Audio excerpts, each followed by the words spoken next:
record this mental session.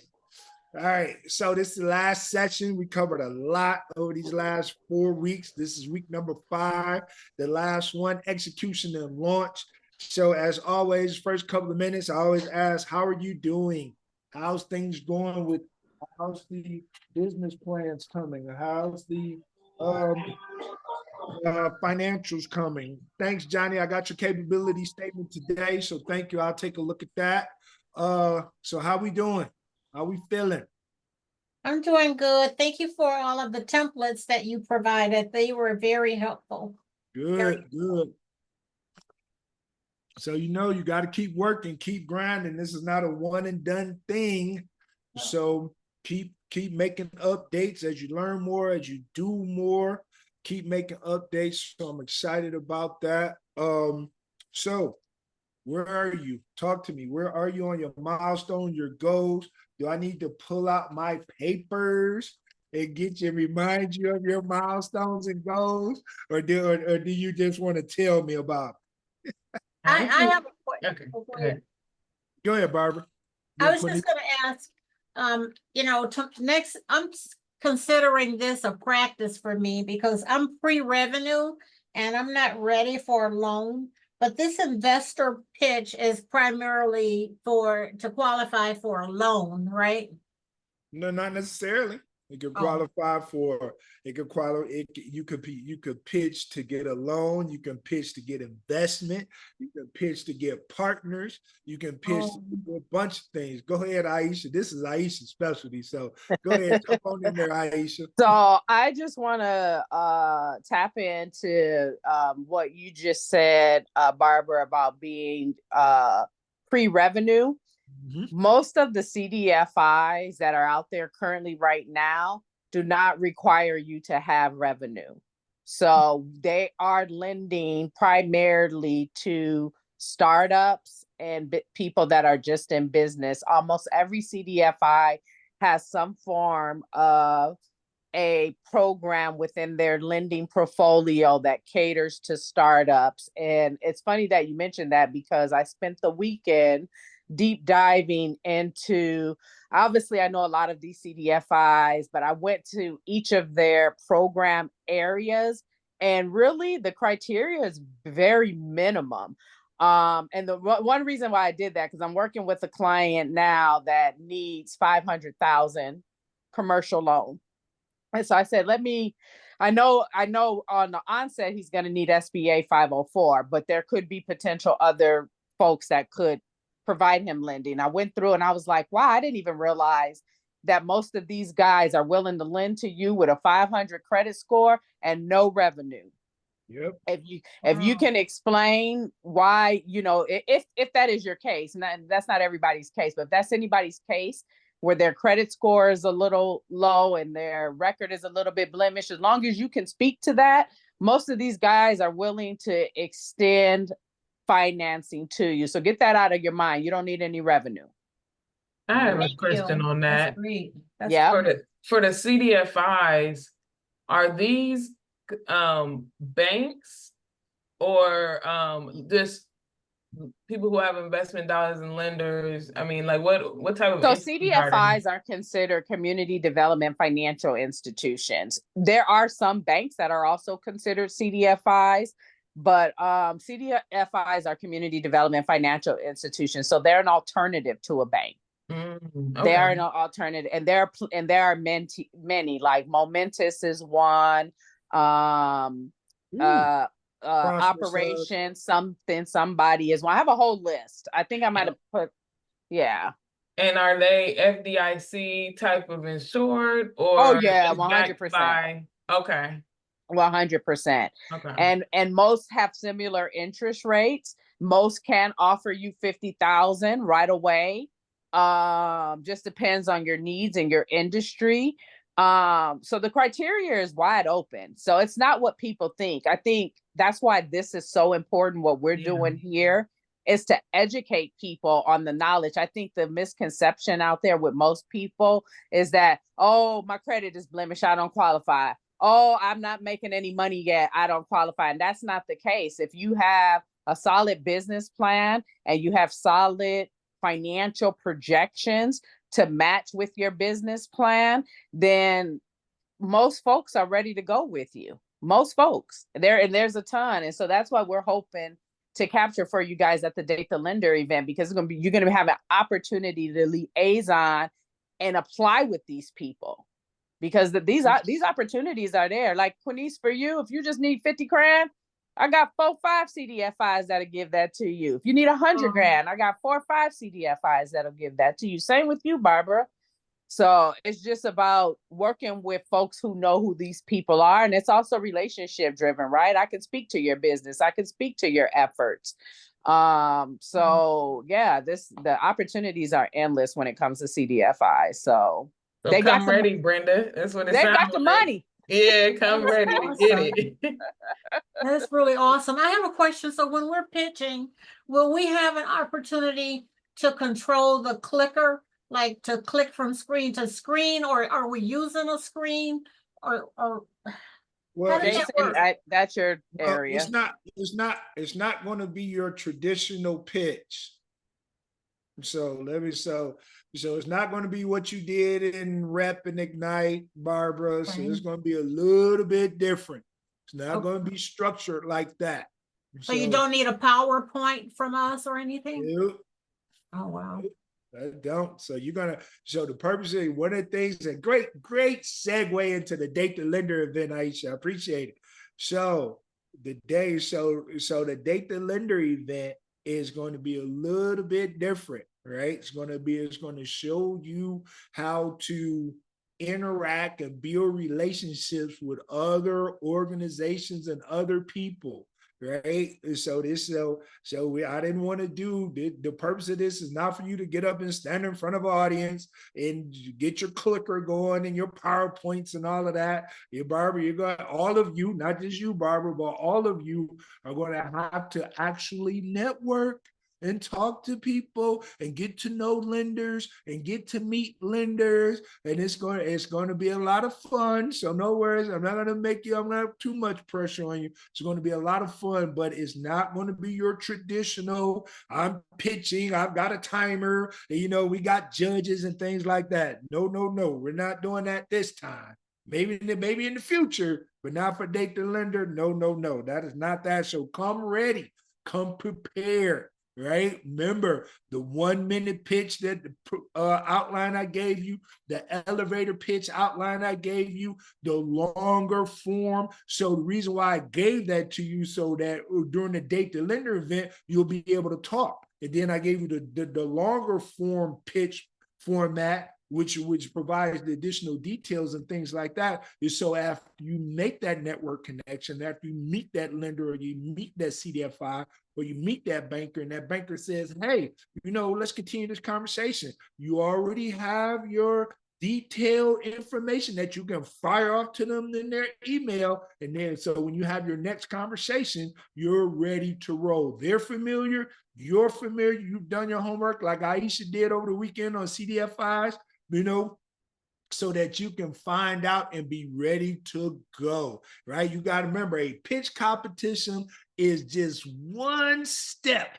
in the process of building a relationship with a lender or a financier or a CDFI or investor or a bank or credit union or whatever lending institution fits your business and fits where you're at in the stage of your business, right? So get ready for the Date the Lender event coming up next week, July 30th, Tuesday, 5:30. Let's be there or be square, right? I got a quick question. Go ahead, Johnny. So is it possible or the potential we can walk away with the deal or the money after the event? Well, it depends. I mean, you're still going to have to go through the process. I mean, you're still going to have to go through the process, because all of these are institutions and organizations. So you're still going to have to go through their process of filling out whatever application process they have, going through whatever vetting process they have, and then we'll go from there. Quanice, I do have a list, but people are getting added every day. So if I gave it to you, it'll be outdated tomorrow. All right. Well, And in to terms of and just to doing research, if we, being prepared, like, if we're gonna be going up to people, No, the no, institutions, no, no, okay. no. You're gonna have to, because see, the whole purpose of Date the Lender event is because what I have found is and is that business, and Aisha said it when she was talking, business is done through relationships. You got to be able to build relationships with people and understand people, because you got to remember the whole point of this thing, the Date the Lender event, is to get to the second conversation. Right. So if you've done all your homework, or if I'm doing all this research, there's no spontaneity. There's no meeting a person. There's no bumping into somebody on the elevator and pitching them your business. And the lenders know this and things like that. So you'll be all right. You'll be all right. I think the reason why I brought it up is because I know a few times you said to make sure that it, know your audience and know who's gonna be there. So that's why I asked. But I understand. I get that. Right. There you go. Aisha, you want something you want to add? Yeah, I was gonna say to Johnny's question, most of the CDFIs that are gonna be in attendance have now, mind you, banks are gonna be there too. So we will have Bank of America present. We're hoping to get Citizens there. So there'll be some traditional banks, and they all have micro lending as well. So they'll be there talking about their programming. But most of the CDFIs will likely, their representatives that will be there will likely have their mini applications there where you can start the process and then follow up. So like, as you liaison through the group and you land somewhere and you say, you know what, this their terms and what they're offering kind of meets what I'm looking for. These are the people I kind of want to roll with. You can start that process there. Most are going to come prepared for that. Yeah. So you're going to have a lot of fun, and you're going to be able to understand and get through the process. And what you're going to find out is, even after you meet the individual lenders and they talk a little bit about their products and services, or what they do, or what they like to do, or what their sweet spot is, right? Some of them may not be a good fit, right? Some of them may not be a good fit, or they may not lend to your target area, right? There's some lenders that all we deal with is this type of business, or all we deal with is these 2, 3, 4, 5 types of businesses and things like that. So that's the whole purpose of the Date the Lender event, for you to get out of your comfort zone, as well as you to get comfortable with speaking about your business and what you are and what you want to do and the impact you want to make. Does that make sense? Any other questions? Where's Denise and Myrna? Debbie and Myrna. Interesting. I'd like to see where they're at. Let me shoot them an email. It's the last class. All right. So that makes sense, Jason. It makes a lot of sense. Okay, there you go. So see the reason why it's not the typical stand in front of the crowd presentation is because, I don't know, Aisha, how many of these we done? There's always somebody go, I can't talk in front of a crowd. I can't, it makes me nervous. I don't know what to do. So we eliminated all of that. Right? You're going to be talking one-on-one, small group, things like that. Y'all been to the high school dance? Right? Y'all all been to homecoming or something. You know how to mingle and meet folks, right? So let's get it going. All right, let's see. What else I want to make sure I wanted to cover before we get to our guest speaker. This is the last session. Make sure, I think all of you have signed up for the Date the Lender event. We're excited about that. Next week, 7:30 at the Hunt Center, and things like that. And I got to check, because I think some people creeping in on my event.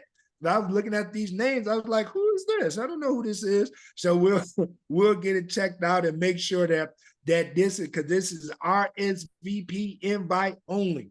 So again, before we get to our speaker, How are you doing on your milestones and goals? How are you doing on your business plan? How are you doing on your financials? How are you doing on your capability statements? So, because that's all, but you see that can see what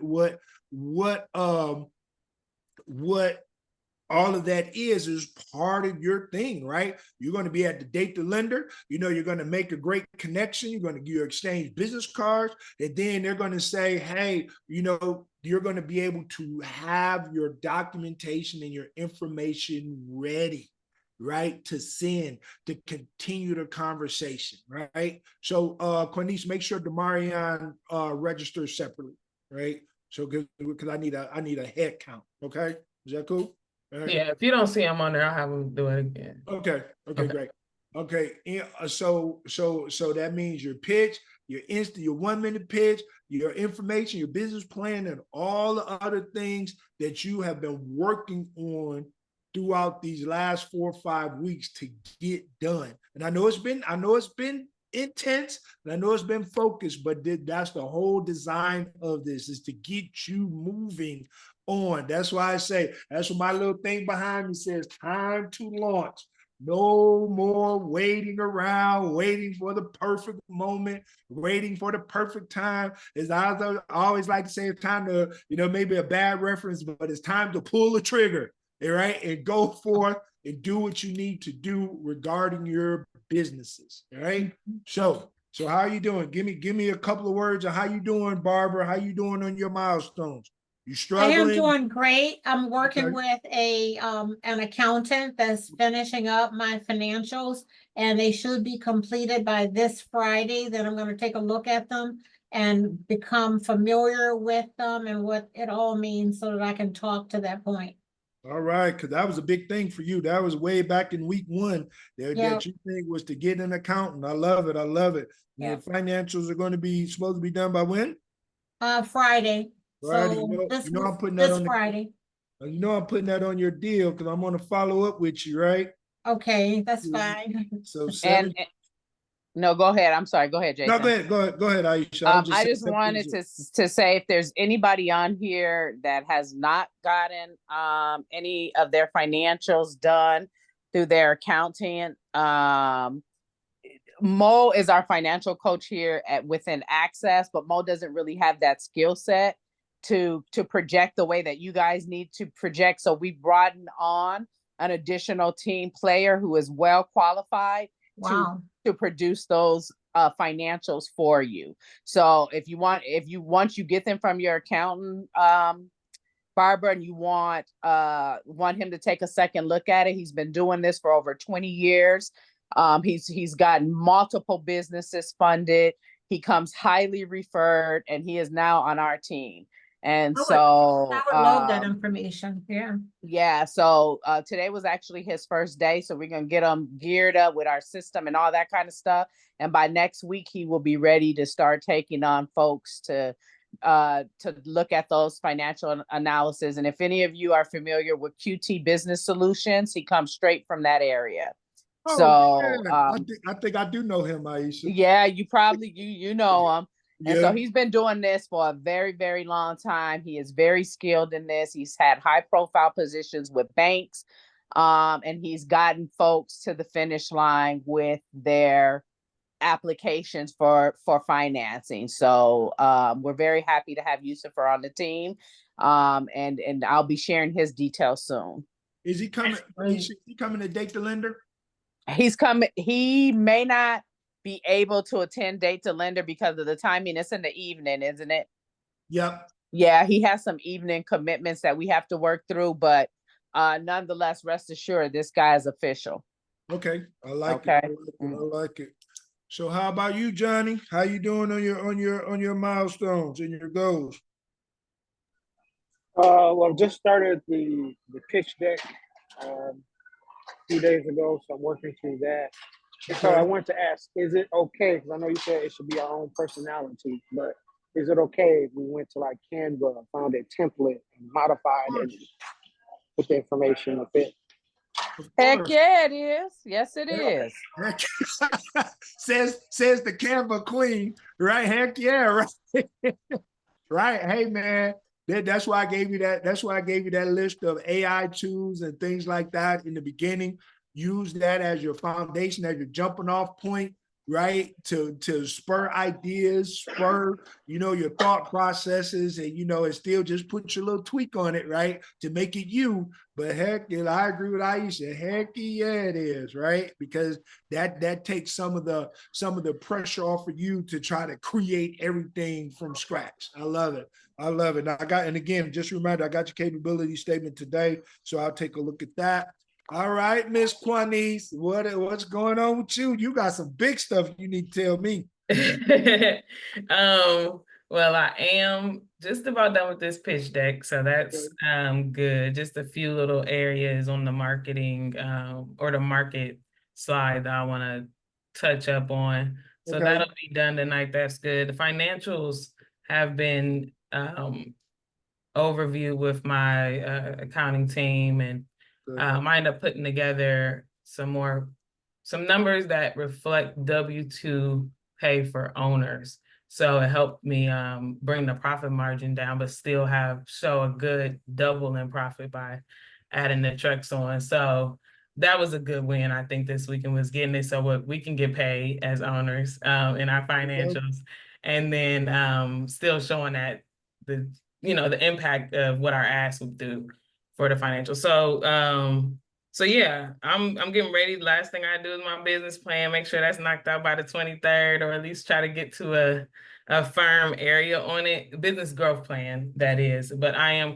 pretty confident about the numbers that we have, the pitch that's coming together. So yeah, feeling good about that. I do want to take advantage of QT Business Solutions, or whoever. Oh yeah. As soon as he gets in. So that would be nice, because I think that once they see the report that I put together, he sees it, maybe he can, let me know as well. And that's fine if it's next week. I just it's just the, like you said, the just in case paperwork, in case, afterwards we need to send it over to 100%. I'll make sure that I connect you two personally. Let us get him onboarded and some internal stuff, and then he's gonna be ready, because the business wise stuff, he got that. He ready to rock and roll. He just got to understand what systems we use and all that, behind the scenes stuff. But yeah, he gonna take care of you, Quanice. Okay, wonderful. So yeah, I think that was everything. All right, financials, pitch deck, and business plan. Oh, also we printed, I got some business cards made today.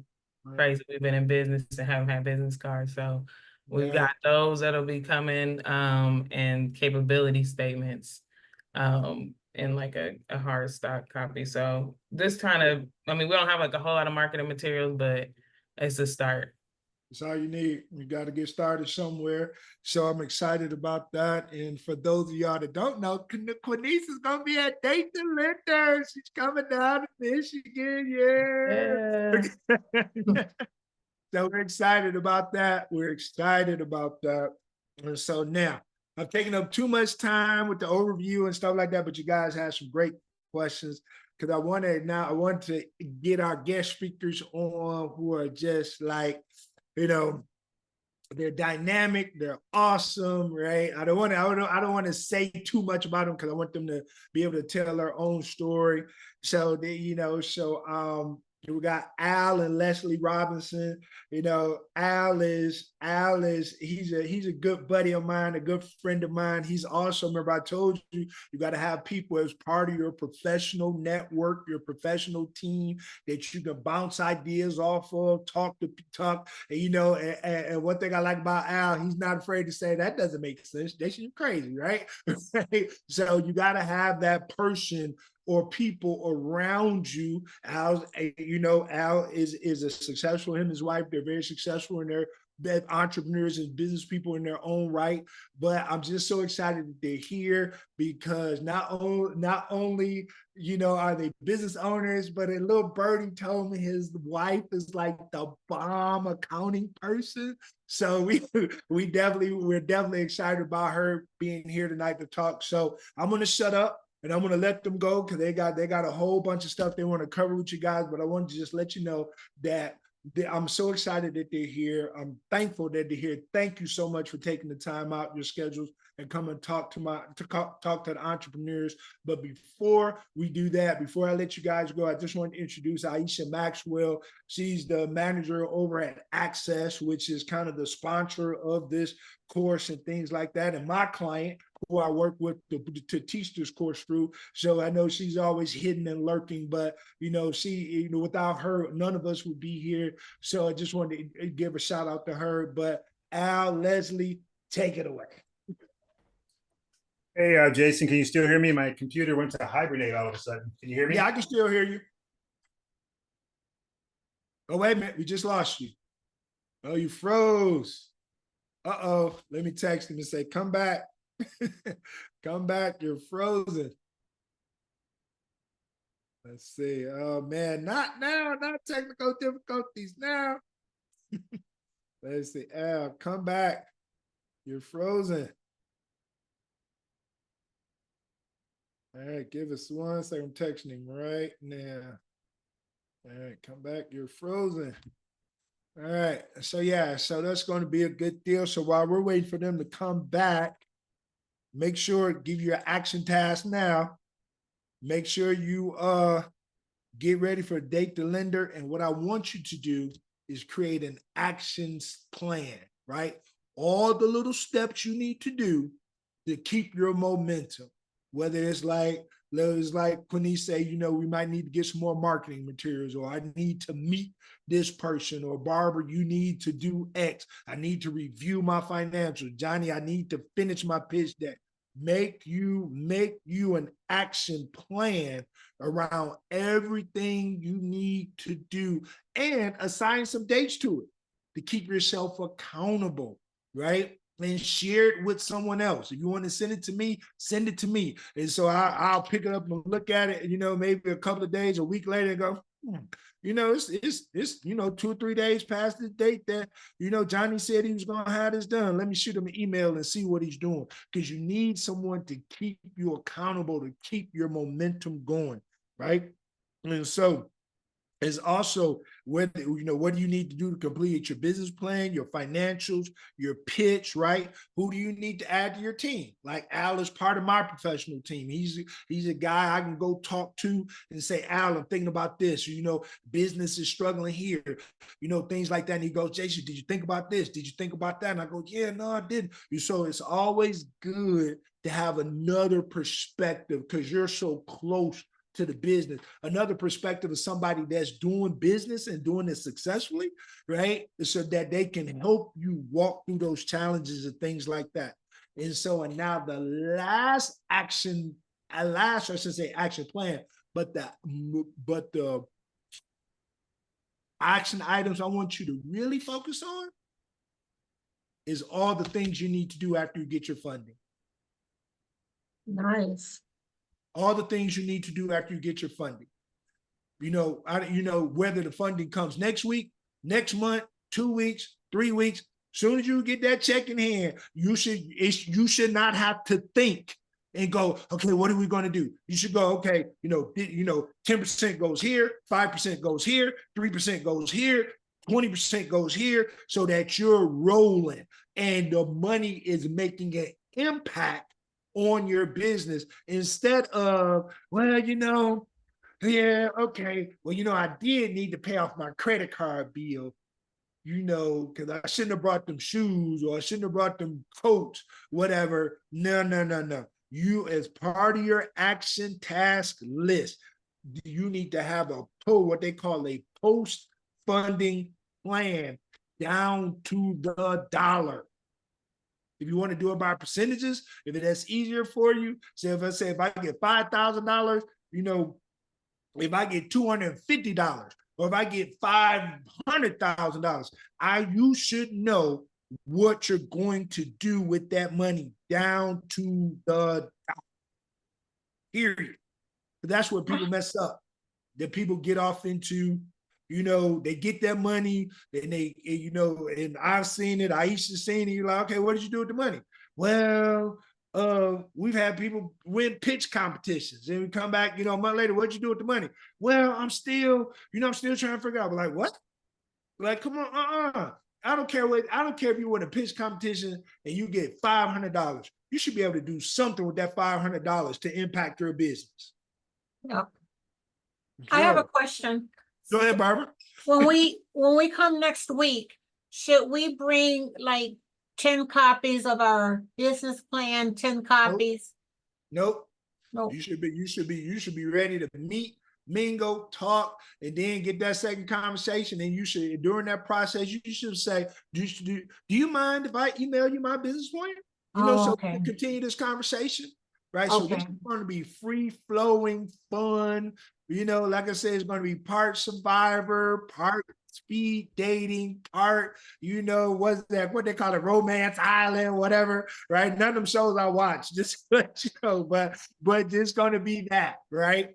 It's going to be that. So make sure you do that, right? Make sure you have that action plan, like what you need to do, to complete, to finish, and who you need to add to your team, connect with. The new guy that Aisha is bringing on to the Access program. You need to connect with him, right? So that you can continue doing the things that you need to do. And so whether you need to get professional services, like Barb got an accountant, things like that, you need to make sure you have your action plan. All right. All right. Alan and Leslie are back. We're ready. All right. Sorry about that, but apparently I unplugged my computer, and right when I started to talk, it went off. So we had to switch up.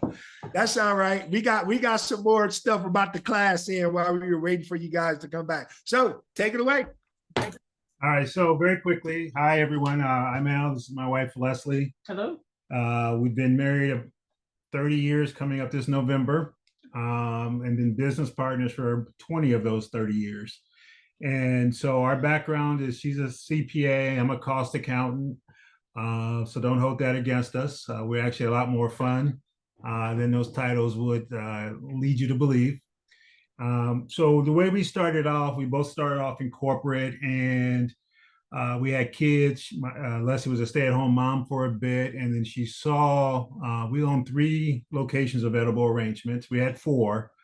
But at that time, 20 years ago, she saw it on the Food Network. And with her and a girlfriend, they decided to open up the first one in Michigan. And so at one point, Michigan had 21 stores. And so she started the process with Edible, and her girlfriend didn't qualify for financial reasons. And so she was wondering if she should start it, if she should go forward or not. And you know, I just basically said, you got to go forward. Otherwise, you'll regret it. And I would have to hear about it for the rest of my life. And I didn't want to hear that. And so that's kind of the origin story. When we did start off, we did go through the SBA loan process. And so our goal is to kind of tell you our story. You guys can interject with questions if you wish, or we're going to leave time at the end to give you time for all kinds of questions.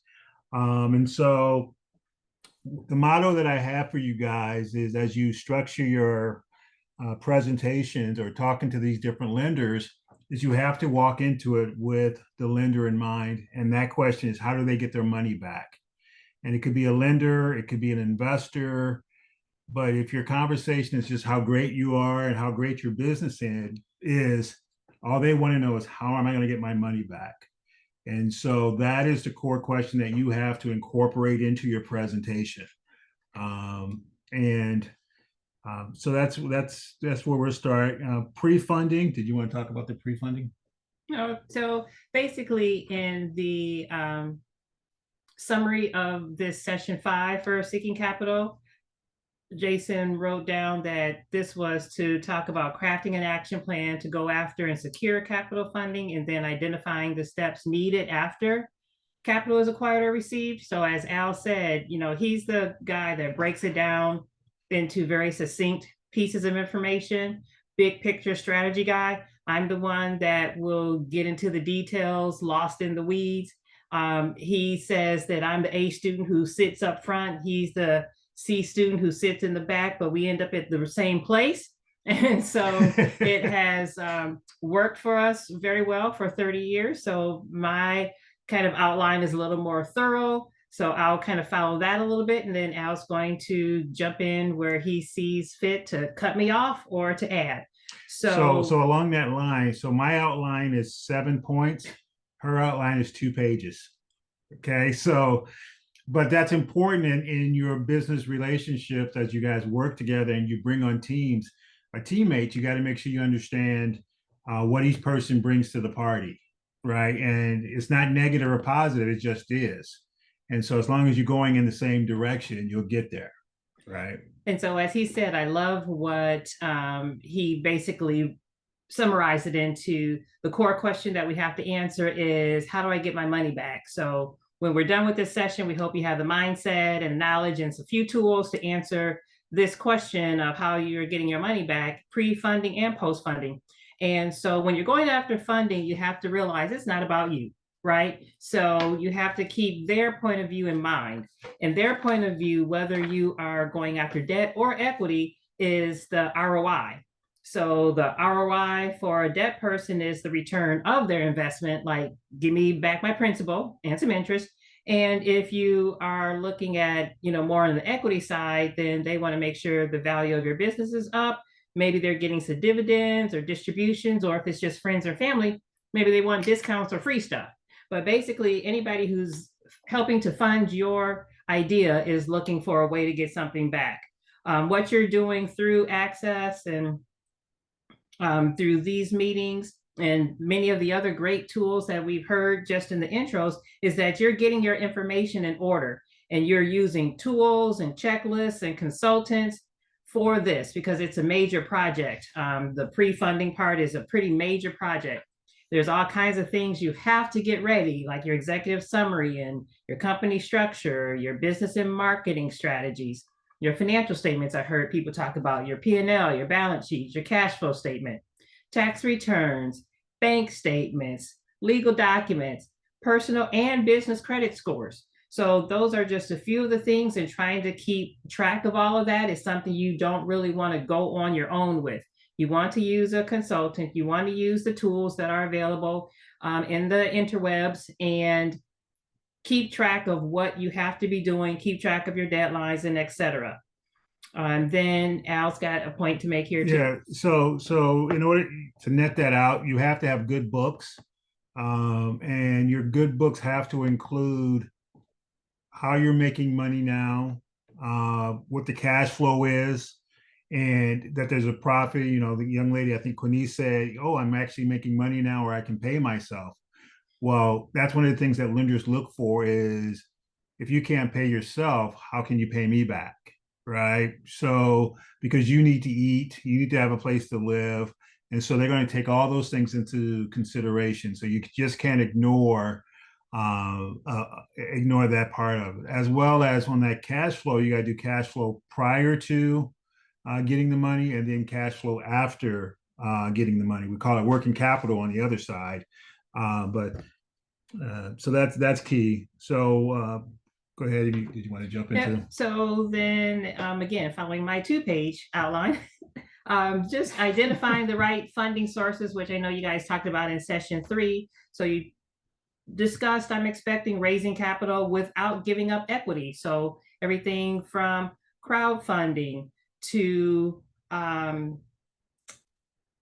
partnerships and sponsorships, things like that, through funds with friends and family. You aren't necessarily going to have to give up equity if that's the way you do it. And then there's also just equity with seed investors and round A and B and all of that. So just knowing that those are different options to you, and then debt, which a lot of people do through loans or financing. But basically, going back to that core question of how do I get my money back, keeping the point of view of the funder in mind, they want to have a comfort level. And so they have to make sure that you're contributing something in dollars and sweat equity. Dollars, especially if you're doing loans. SBA loans, bank loans are usually going to want perhaps up to 20% of the total project value as something you're putting in. So just know that looking at different kinds of funding options, that may be a requirement. And that 20% you can sometimes fill in with grants and sponsorships and pitch competitions, things like that. Keep financial information at your fingertips and at the tip of your tongue. So keeping good books and records, of course, But then you also have to, as Jason has talked about before, demonstrate an intimate knowledge of your results and projections, and you have to be able to validate assumptions, whether you're in a date the lender or in a pitch or just in conversation. When somebody asks you something about your business, again, more than just how great your idea or your product is, you have to be able to discuss the viability of it. Because again, their point of view, they like you and all, but it's not about you. It's about them and them getting their money back. Yeah. So the one thing, as you look at your revenue stream or you talk about what you're going to do, is I call it if come. A lot of business owners that I talk to, they're always telling me what's going to come and how it's going to come and all those types of things. And I just simply call that if come. So when you talk to a lender or a potential lender, you're saying, here's what I've got coming in, right? Here's my customer basis. So one of the things you can do is you can get a commitment from your customer, a commitment letter or a contract that says they're going to do business with you for the next 3 years or the next 5 years, and that will help you pay for this loan or something like that. So you've got options to make that if come more solid, right? Otherwise, you got to have this very solid marketing plan and a track record that shows you can execute on that market plan. But those are the things you got to think about: is who's your customers today? Are they going to be your customers tomorrow? How long will they be customers? Or if you're a transactional business, then you have to be careful there as well. So if you just do business with people one time and they go away, then you're always hunting for the next customer. So how are you going to keep that wheel moving forward so that you can pay back the loan? And then I'll let her dive into the details. But one of the things that most people mess up on is once they get that loan, they forget to factor in that debt service, right? So if that debt service is costing you $4,500 a month, that changes your whole income statement. So you need to do a projection into the future of, if I get this loan and it costs me $3,000 a month, that's on top of everything else I already have going. So that factors into it. So if for people who may be taking notes or trying to keep in order what we're talking about, so this section I'm in is called comfort level. Again, just understanding that you have to keep your funders' point of view and put their hat on. So we talked about, I have 7 things that I listed. So comfort level includes your contribution. They have to be certain of what you're going to bring to the table as far as either dollars or your sweat equity, having your key financial information, revenue stream. So that's 1, 2, and 3: contribution, key financial information, revenue streams, cash flow analysis. Al was just talking about the importance of it being complete, and the importance of things like working capital is just that cushion that you need for day to day.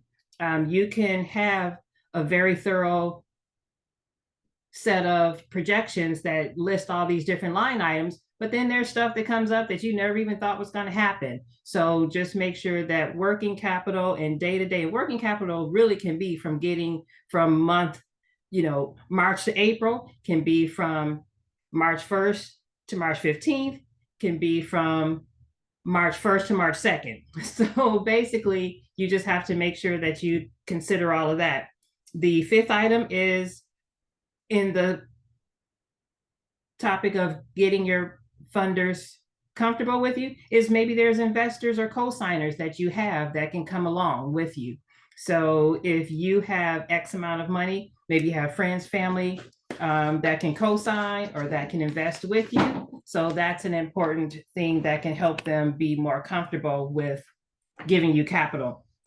And then the other thing is to look at what other commitments and opportunities you have. Al already spoke to that, as far as letting them know that there is going to be revenue and cash flow to continue. And if you can get anything in writing with them, or if you have some plans already in place to go after new customers, you've got some meetings that are logged in the calendar and people have said that, yes, we like what you do and we want to sign up with you, even though they haven't signed yet. Those are the kind of things that will let people feel more comfortable.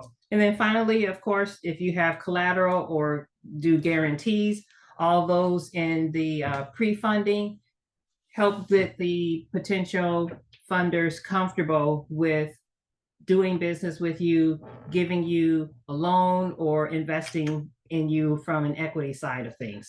Yeah, so 90% of the time they're going to want a personal guarantee. So that could be your home, that could be cars, or if you have a spouse that work somewhere else, they're going to want to see a place that if things go south, they can just go and go after your home, right? Or rental properties. So if you have rental properties, you can pledge those. So any investments you have, you can use as a pledge against the loan that you're getting.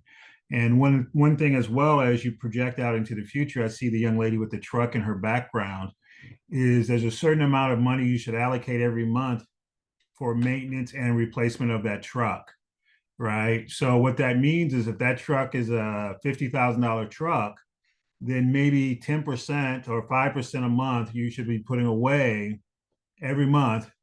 They call it depreciation, but it's depreciated, but you need to put the money away because in 3 years you're going to have to replace that truck, and you need to have cash flow for that truck. You need to budget for that now. If you don't do that, now you've got an emergency, and that could wreck your business depending on how many trucks you have or you don't have, and then you got to go rent one and all that stuff.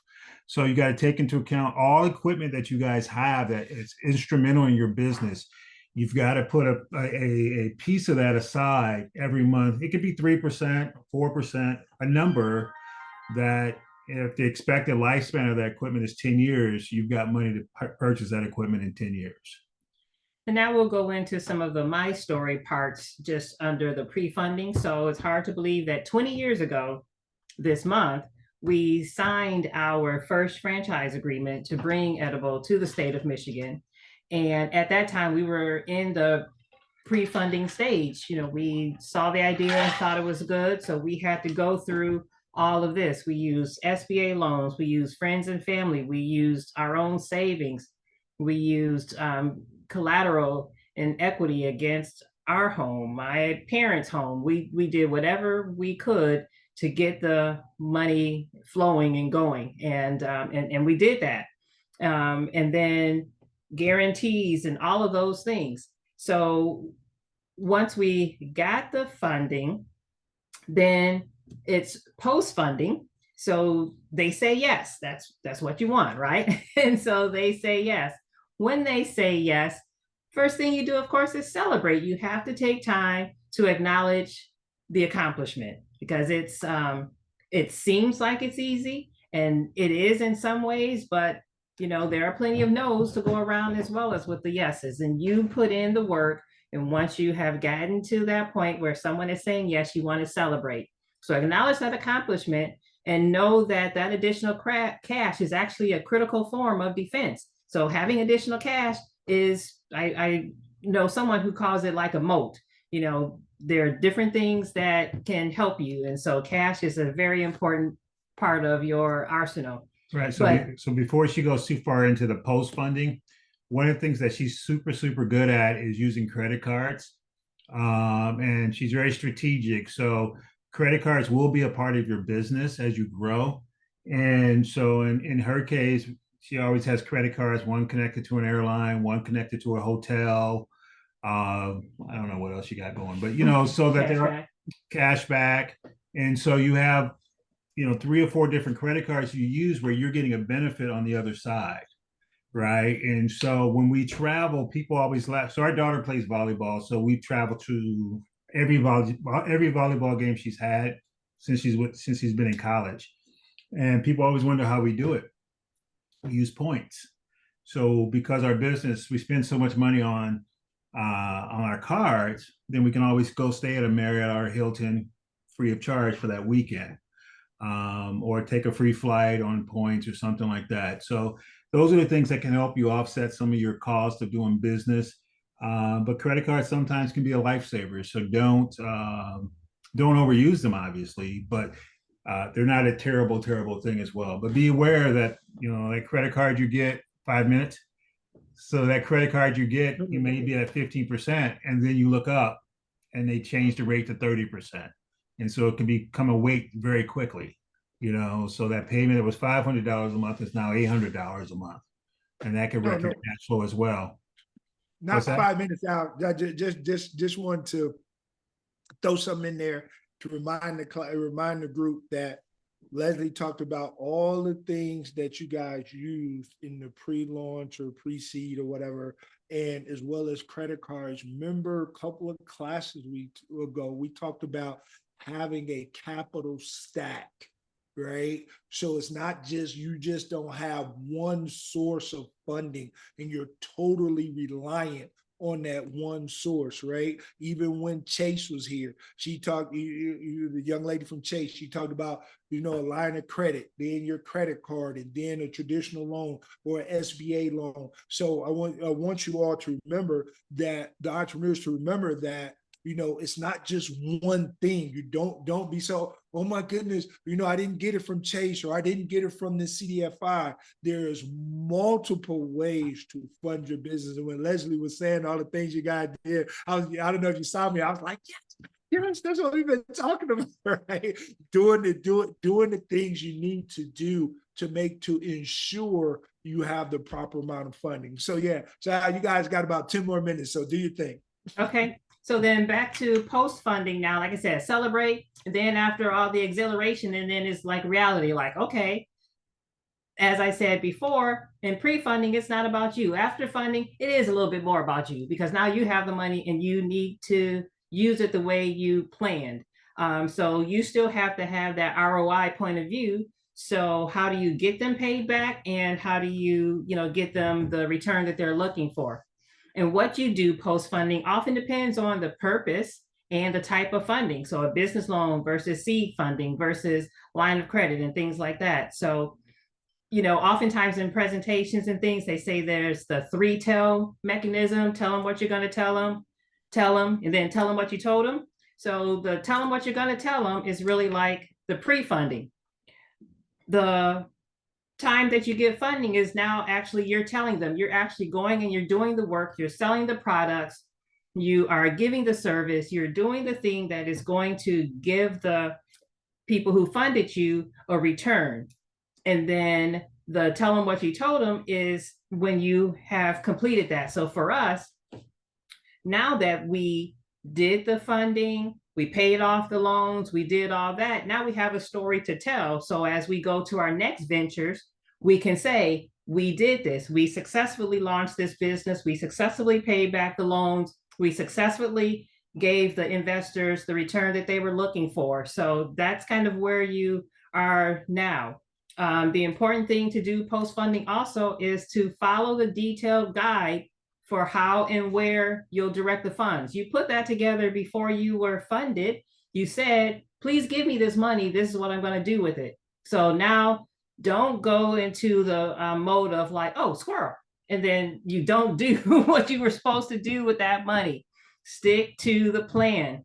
Don't wing it. Don't start over. Don't take wild deviations. Do what you said you were going to do. Yeah. So the way I've seen that play out in the real world is someone gets a loan and they go get a better car, so they upgrade their car, they upgrade. Nothing to do with the business. Yeah, so they upgrade their clothes. And so in my world, everything I buy is related to my business, right? So I drive a 4Runner so I can haul stuff back and forth, which I literally do. But as a business owner, my personal view is that everything you buy is related to your business and can be used in your business at any time. You don't buy anything for show or anything like that. So, so keep in mind that you guys are building an empire. You're building a legacy, right? I don't know if you have kids or not, but those are the things you're looking outward for 20 years from now is, am I providing an inheritance for my kids, my children's children, as they say. So you want to get out of debt as quickly as possible, because you do need debt. You hear stories that the debtor is servant to the lender and blah, blah, blah, and all those things. But business debt is good debt. You don't want personal debt, but the business debt, you want that all day to grow your business and get you where you want to be, so keep that in mind. Be careful of the people who try to tell you differently. if you can grow your business and you put together a plan where you've got the working capital to pay it back, and you got a plan to increase sales, that's what you want. So back to what to do with that money. A few common things. First of all, basically prioritize those resources based on your company's overall goals. So some of the things that are commonly done when you get funded are to optimize or realign the team, which may include hiring specialists inside and outside. So, you know, as Jason said in the intro, I am a CPA by trade. So I always wanted to keep doing our books. And Al was like, you need to stop doing that. That is not the best use of your time. So I lost. so so you know, you got to look at, again, you may be doing all of the social media stuff, and that takes a lot of time. So once you get money, perhaps that is one way that you're going to deploy those resources. Investing in technology is often another common thing that you do with the money after you get funded.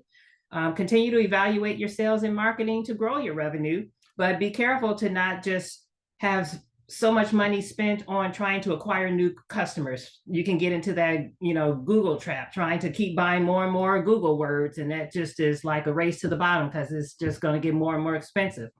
You want to level out your operating expenses and improve your cash velocity, meaning how fast you can get your money in the door. And if you can slow it down going out the door too. But you want to be able to look at those things.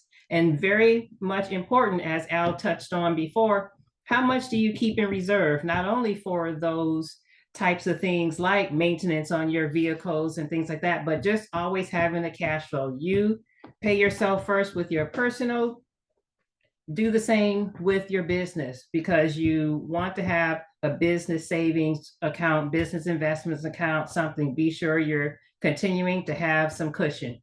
Al? Yeah, so one of the things that she does, that as business owners, what you'll find among each of one of you guys, you each have your own quirks, you know, your own thing. So my wife's thing is she does not allow anyone to debit her accounts, right? So you don't want to get on auto pays with people. You don't want people taking money out of your accounts unless you're ready for the money to leave your account. So they can send you the bill. And the reason that is sometimes you may have cash flow issues and they are at the bottom of the list of people to get paid, right? So you don't want them to get their money and then the key person you need in order to that brings you your supplies to run your business, you need that person to get their money and the other people can wait. Because your business won't always be rainbows and butterflies. There will be times where you just don't know how it's going to get done, right? And that's just being realistic. So protect your cash flow at all times. No one has access. No one can debit your account at all, and that's worked out really great for us. And you know, there's times where I'm like, it'd be much easier if you just let them do that. But on the flip side, there's other days you're like, yeah, I don't need that, you know. So the two final things that I have in your post-funding actions, one is understand and clearly communicate the funder requirements and expectations.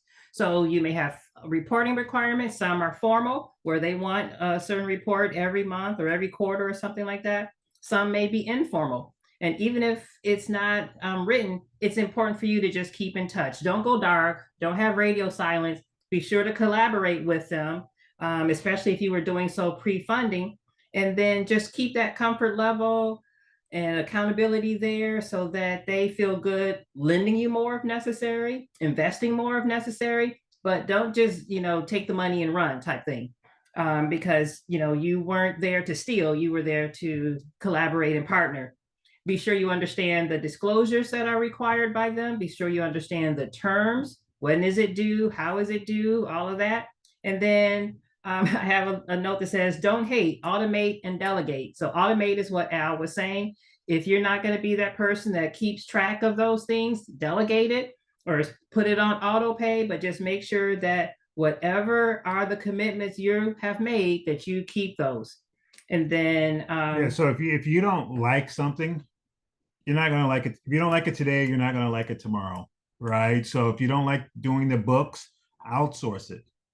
Outsource. If you don't like doing sales, well, who's going to go do sales for you? One of the mistakes we made, because we've been doing what we're doing for 20 years. I mean, we also own a payroll company, and we do some other things. But you can very easily get comfortable inside your own business and you stop networking. You stop going out and you stop going to events and things like that. You want to keep doing that because you're trying to grow your business. And so if you're the best marketing person in your organization and you're the best salesperson, then you need to make sure you're out talking to people and getting new customers. And sometimes you just can't outsource that. You're the best person to talk about the dream and what this company means and where this company is going. So there's someone else that is willing to get paid $15 an hour to do a task, right? And so you've got to value your time. And so, someone said this to me, and I'll say it to you, is are you doing $15 an hour work when you can be out making 30 grand, or 20 grand, right? So if you're doing a, $20 an hour job, you're not prioritizing your time correctly. Go hire that person to do that. Like I like doing deliveries in my stores. It's not a good use of my time, really. I like seeing people, meeting people, talking to people, but it's really not a good use of my time or talent, right? So just think about your business and making sure you don't get so bogged down in the day-to-day that you're not making more new money. And then the final key that I had as far as post-funding actions, you're going along, doing your business, and there's often the term that says failure is not an option. Well, that is a mantra that you want to try to live with, but actually sometimes failure happens. And so you have to make sure, and I'm sure this is probably going to be the topic of a future session through Access or somewhere, but you also just have to go in eyes wide open, knowing that sometimes stuff happens. And so you have to know how to come back from that, have a plan, figure out how it happened, what went wrong. There are some things that you can do. I talked about staying in contact with those who you funded. So negotiate with your vendors, negotiate with your customers to get them to pay you faster, negotiate with your vendors to maybe slow them down or get some discounts, ramp up your sales. Because sometimes you can only cut expenses so far. You really just need to go and get more sales. And then weigh other financing options. But also just don't beat yourself up and know that if it didn't work, then it may be time to move forward into something else. And that's okay too. Consider yourself a serial entrepreneur if that's what happens. Yeah. So yeah, that's true. And you fight through everything. It's not you just give up, because this is not an easy journey. If it was easy, we can all just go get jobs, right? And just clock in and clock out, So that's not how we're wired. And so you got to fight, but you also got to be beware of your ego and know where your strengths lie. You got to know how you respond when you get mad, how you respond when you get annoyed. And when I say respond, how is your decision making impacted, right? How do you make decisions when you're mad? Do you just go off, right? Because as a business owner, as the leader of your team, you don't have that luxury anymore. You cannot go off, right? Because if you go off, your staff will go off, right? And then you just have a whole building of, hot-headed people, for lack of a better word, right? So you got to make sure that you lead from a spirit of calmness, rationality. This will get done. We'll figure it out. Like the young lady with the truck. We've had five delivery vehicles totaled. I saw one of my vehicles rolled over on Telegraph Road one day, right? And the girl walked away and was mad that I was mad. I was like, how are you going to be mad and you just totaled my vehicle, right? But that's just life of a business owner. So stuff's going to happen, that's going to change, but you got to make sure you are the most calm person in the group. All right. And I think that's it, right? Yeah. And I will say that, he talked about if you are clocking in 9 to 5 right now, as well as on your entrepreneurial journey, that's okay too, because you can use the other person's funding and time while you continue to build yours, but just keep building is what we want to leave you with, is just keep building. All right, Jason, hopefully we accomplish your goal. I'm taking notes while y'all talking. I'm like, well, yeah, I forgot about that. Oh man. Yeah, so thank you so much. So I'm gonna shut up. I'm gonna let the entrepreneurs ask questions, do their thing. So Go ahead, Johnny, Myrna, Quinice, Barbara. I know they gave a lot. I feel bad. I should have made this 2 sessions, right?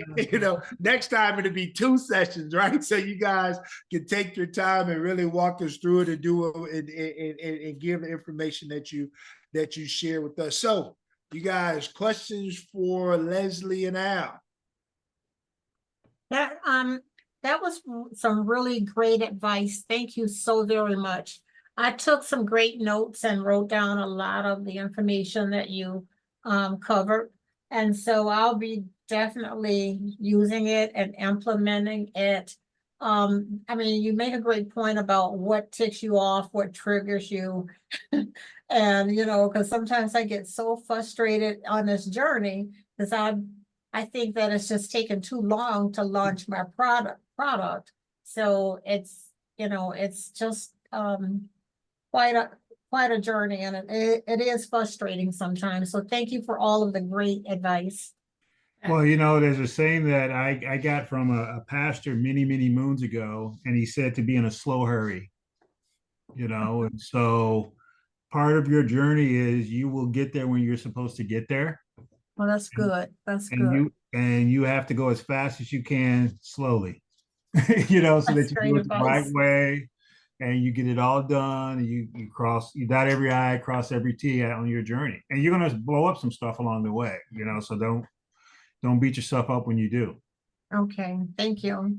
And one tool that I use for myself now is just to ensure that some of the people I even follow on social media are business inspirations, just to remind you, kind of that same type of thing. You may see one that says be in a slow hurry, or you may see, every now and then, just to remind you that it's okay, that what's for you is for you, and giving you ways to remember to be proud of what you're doing and where you are and your ideas, and that you can't completely only just be doing the exhaustive required transactional things, financial things, going after the investment things. You got to do all of that, but you also have to make sure that you find that balance and peace for yourself. And so your mindset and your wellness are very key. Be sure that you pay attention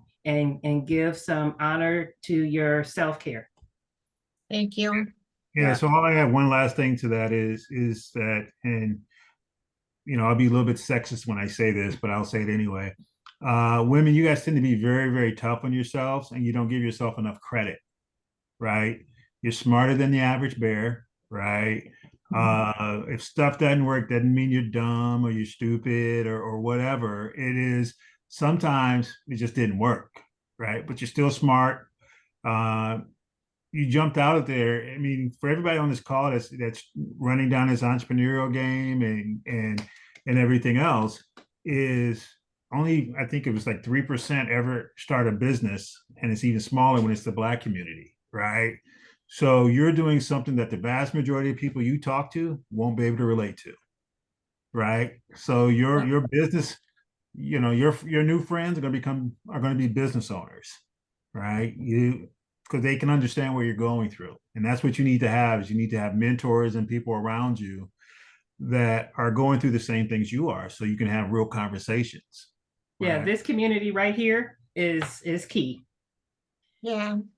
I'm on LinkedIn a lot, and I do a lot of posting. And I just recently posted something about my journey. It wasn't all fluff and happiness. I just talked about, how I try to stay motivated. And this person from Arizona reached out to me, and he shared his story. And it was, he's gone through so much to get where he's at today. And that was very comforting to hear someone else's story. So he would definitely be one of my contacts, like a great mentor. Where can I find you on LinkedIn? It is, I'll put it in here. Okay. It's Barbara. I'm sorry, my name is Barbara Lyons. And you can do a search and I'll come up. Okay. And this is my website too. I'm working on this ergonomic, innovative rate product that eliminates bending and stooping and overexertion. Is the Leafinator part of your profile information as well? It is, yes. Okay, on wonderful. LinkedIn. Okay. Wonderful. Thank you. Thank All right. you. What else you guys got? I just, So oh, talk. go ahead. Oh, go ahead. Go ahead, Ladies Johnny. first. Oh, ladies first. Okay. Oh, okay. I was just gonna say I took down a lot of notes. Definitely appreciate you guys tonight. It was tons of great information and things that I needed to know like right now. I did have one question. I think when you said debt service and taking that into account, that was the monthly payments plus interest. Is that what we were talking about, or is there some additional dollars that you're talking about for debt service? So debt service shows up in your financial statements in a number of different ways. So the principle of it is going to impact your balance sheet. The expense, the interest or finance charge of it is going to impact your P&L statement, your profit and loss statement. The whole kit and caboodle, the whole payment itself is going to impact your statement of cash flows. So And that's what you care about the most. But that's what we That's the need to thing. calculate in is paying it back into our financials then. Like the projections, for example, need to account for paying it back.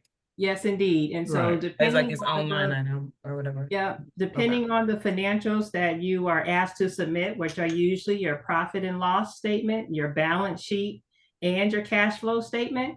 So the full payment itself is going to impact your cash flow statement. Your cash flow statement has 3 sections: a section on cash flow from operations, a section on cash flow from financing, and a section on cash flow from investing activities. So your loan, if you have a loan and you have to pay those back, that's going to show up in your cash flow from investing activities.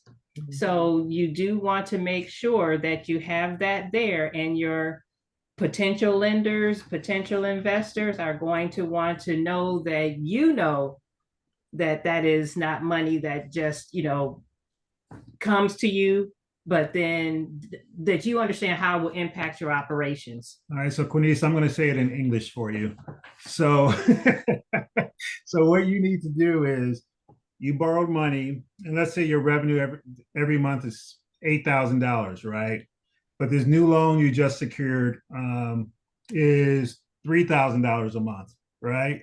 So that goes into your cash flow. So every month now you've got a new $3,000 debit coming out of your account, right?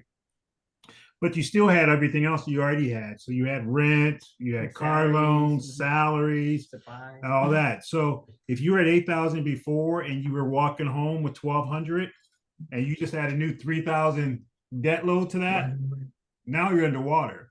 Right now you're underwater. So something's got to change immediately for you to get back above board. Otherwise, you just ran yourself negative. So that's my point is if you go to approach someone and you want a $100,000 loan, what's that payment going to be? And can you truly afford it from a cash flow perspective? Do you have enough money coming in on the top line? And after you take into account all your current expenses, do you have cash to cover this new note? And this should be like in our case, if we're going to replace our trucks, for example, because we're renting them right now and we want to buy them. If I'm adding that in and we know that that's going to, lower the expenses on one end, we still need to obviously calculate in on the cash flow side of it.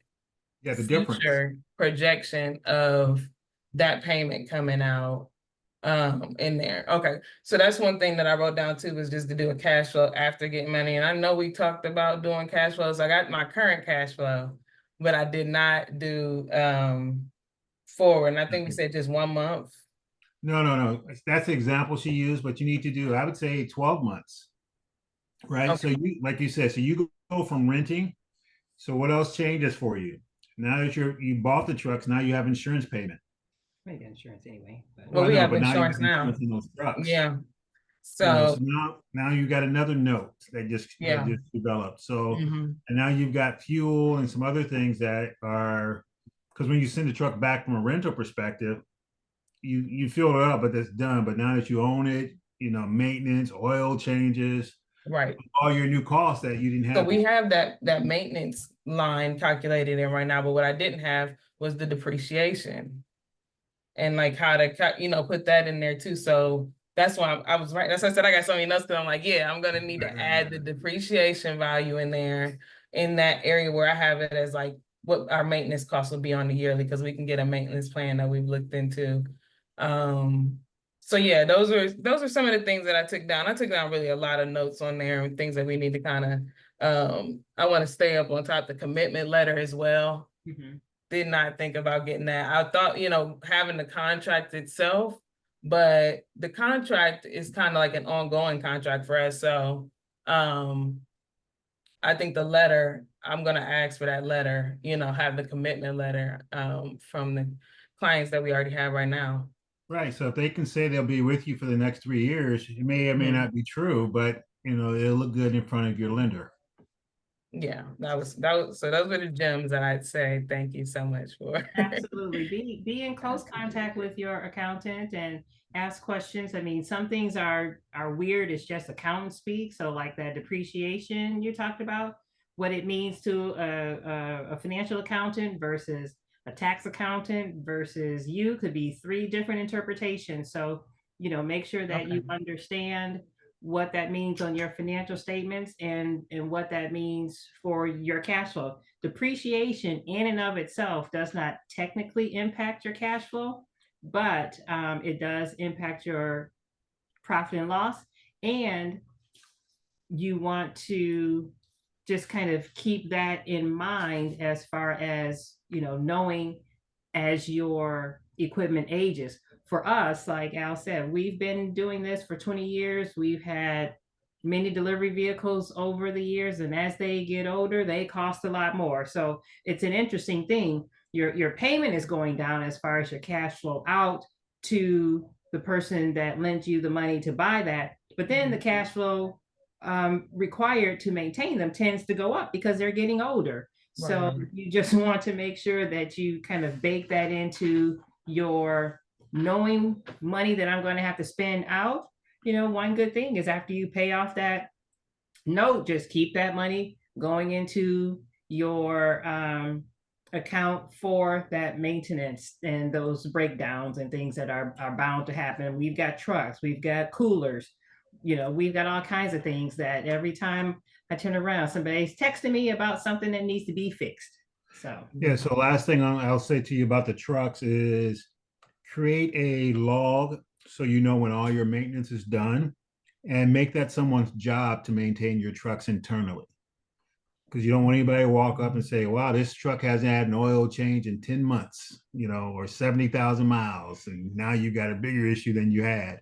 Because these guys will come in and work, but they won't take care of your vehicle. So make it their job. They get a bonus if oil changes happen on time and rotations happen on time. But eventually you'll find that one person that'll take care of your vehicles like it's theirs. But that's what you're looking for. And I got one last thing. You guys said you do a payroll bit. You have a payroll business? Yes, ma'am. You own? Yes. Okay, because that's what we're, so I would love to get your information for that, because we want to switch over to a payroll system. So I'm not just, that's what the working capital we're gonna ask for is, so we can have at least a month's, available for payroll. So we can go from me doing it manually on Fridays to having a payroll system. Like we're gonna do Gusto, but if you guys, is it your own like proprietary system, or are you using? No. I use a system as well. I have a partnership with Gusto, as a matter of fact. So yeah, so that would. That's perfect. It's meant to be. Thank you. All right, Johnny, what do you have? Two questions. Where are you guys' edible arrangements place located? And then my second question is, along your journey, was there ever a time where you both say, you know what, it's not worth it, I give up?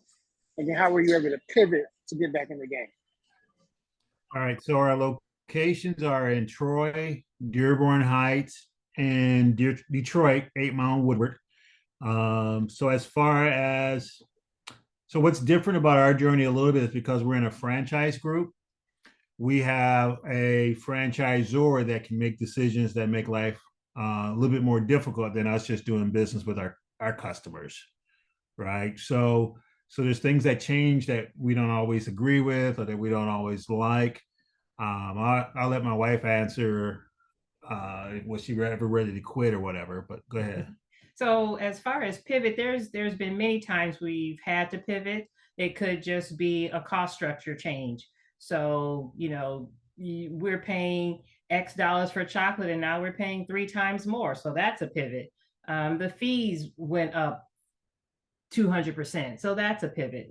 Other stores opened in the area and took some of our business. So that's a pivot. There are plenty of times that we wanted to give up, but we still did believe in the brand and it financially made sense. At this point in our journey, we are looking at other options. We're looking at other investments. We love the experience that we've gotten, and we're thinking, and it's interestingly enough, we've got a great relationship with the CEO and founder. And just a conversation with him recently, he's like, you guys are amazing franchisees. But if you have ideas for businesses of your own, I'd love to just mentor you and talk you through them because you've done the brawn. Now use your brain and go after those ideas. And so that's kind of where we are now, is looking at the possibility of hopefully putting them into the hands of someone else that will care for the customers and care for the community. And then, we'll go off and perhaps do more of this stuff and talking to people. We've got product ideas, we've got service ideas. So it's kind of like, I think we're on Robinson Business 3.0. And the other side of that, Johnny, is we probably would make very terrible employees now. No doubt. Because we're used to coming and going as we please, doing what we want to do. So, I will say this to you as well is, what is the lifestyle? You started this business for a reason, but what is the lifestyle that you're going for? What's the lifestyle you want to lead? In our case, we want it to be available to our kids, right? So we built our business around being available for soccer games and basketball games and whatever event that they had. So that was important to us.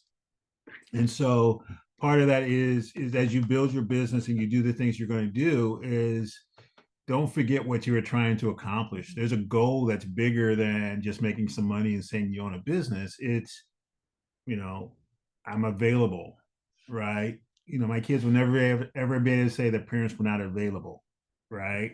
That was important to us. I know other people, they just work hard and, they just do it their way. So, keep in mind that you're doing this for a reason, and that's personal to you. And how you pivot and will depend on what the challenge is. So as I gave a few examples, when other stores opened and we saw some of our sales go away, then we had to go deeper into our own community for those sales. I mean, it used to be that we got more sales out of the breadth, going further away. But then as other stores opened, then we just had to go deeper and make sure that we took care of the 2-mile radius around us as opposed to the 10-mile radius around us. Or if we had to then do new upgrades, then our pivot may have been, okay, I don't want to use up all of our savings, so let me go and get this line of credit increased or get another short-term loan. Or the pivot may have been that I'm having a challenge with some employees. So then I ask employees to now work across stores. So it just depends on what the pivot is. And did it ever get to the point where I thought, nope, I don't want to do this anymore? It didn't get to that. Like Al said, it was good to us. So we just kept going and we kept figuring out how to make it work. So how you pivot will depend on what the reason is needed for the pivot and how much you want to keep going.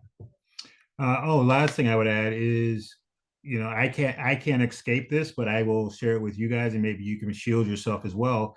Is if you have a spouse or a significant other that's kind of on this journey with you, is you have to study your spouse, significant other, and understand what can they handle and what can't they handle. So if you're struggling at work, right, can they handle you coming home and dumping all your issues on them? right? And be supportive, or are they not built for it, right? Does it make them afraid or scared or concerned? So you have to take into account, study your spouse, significant other, and that will help you dictate what you share. Because there's nothing worse than someone at home worried or concerned or scared, right? Because you're an entrepreneur, so you're stronger than most, right? You're gonna have your issues, but you're not a scaredy cat, right? But your partner could be, and so you got to figure that out. So you may not be able to share as much as you would like to share or want to share because they're not built for the game. And that's not a negative. I'm just saying. I was wondering about that. I can't escape this part that he started with all about. Right? Because she knows everything, right? So something's not good, right? Yeah, we're going on it together. So we know. So she already knows, right? But I've seen many business owners, they work so hard and they come home and the spouse wants to talk about something trivial in their eyes, right? And or because they got all these other issues they want to talk about, but that person's not built for it. All right, guys. Thank you so much. We got 2 minutes left. So we're gonna take these 2 minutes, just real quick minders for the entrepreneurs, date the lender next Tuesday, 5:30. Then we want to give a big thank you to Al and Leslie for just dropping the bomb of wisdom and nuggets and information. I know all of you, because I know all of you have been with you for a long time now. You have took many, many, many, many notes. And Leslie, I want to ask you a question. Can you send your outline so I can forward to the group? Take out your stuff that's proprietary, but just so as they look through their notes, they can go, okay, yeah, I remember her talking about this, or I remember Al talking about that. So, just as a point of reference. So absolutely, memory joggers are wonderful. I'll be happy to send that to you, Jason, so then you can distribute it to the group. Awesome. So the 6:59, my thing is, especially for these classes, we start on time, we end on time because we try to respect everybody's time. So I will see all of you, especially you, Quanice and Barbara and Johnny and Myrna, next week, Tuesday, not Monday, Tuesday at 5:30. And if you got any questions, shoot me an email, hit me up and I'll get back to you. But again, Al, Leslie, thank you so much. And once the recording comes out, because I know you guys are going to watch it a lot, I'll send it out to you and then we'll go from there. Thanks, guys. We'll Everyone, see have you a great next week. week. Thank you. See you guys. Bye.